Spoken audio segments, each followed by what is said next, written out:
In today's video, I'm going to teach you how to add hyperlinks in PowerPoint. By the end, you'll be able to create a clean, clickable button that takes your audience straight to a website during your presentation. This is perfect for sharing resources, sign-up pages, or any external content without leaving your slide deck looking cluttered. First, open Microsoft PowerPoint and load the presentation where you want the link to live. If you're working from a template or a slide you've already designed, that's great. Save your file before you start so your changes are preserved as you go. Next, head to the Insert tab along the top menu. This is your toolbox for adding objects like shapes, images, videos, and of course, hyperlinks. We'll use a shape to create a professional looking button that's easy to click and stands out on your slide. Click Shapes, then scroll all the way down to the Action Buttons section at the bottom of the dropdown. Choose a button style you like, such as a rectangle, arrow, or circle.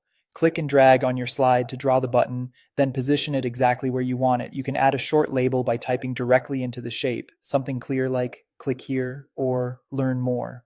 Make sure it's easy to read by adjusting the font size, color, and the shape's fill so it has good contrast with your background.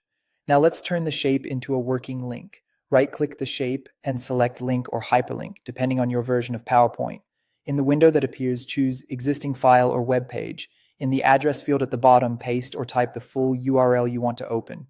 Use the complete address, including HTTPS, to avoid errors. If you're unsure, paste the link into a browser first to confirm it opens correctly. You can also keep this method in mind for other link types, but today we're focusing on web pages. Click OK to confirm. Some versions show a second panel. If you see one, click OK again to finalize the link. Time to test it. Start slideshow mode by pressing F5 or by clicking the slideshow button. Click your new button, and it should launch the web page in your default browser. If your system shows a quick security prompt, choose to open the link. That's all there is to it. You can resize or duplicate your button across slides for a consistent look.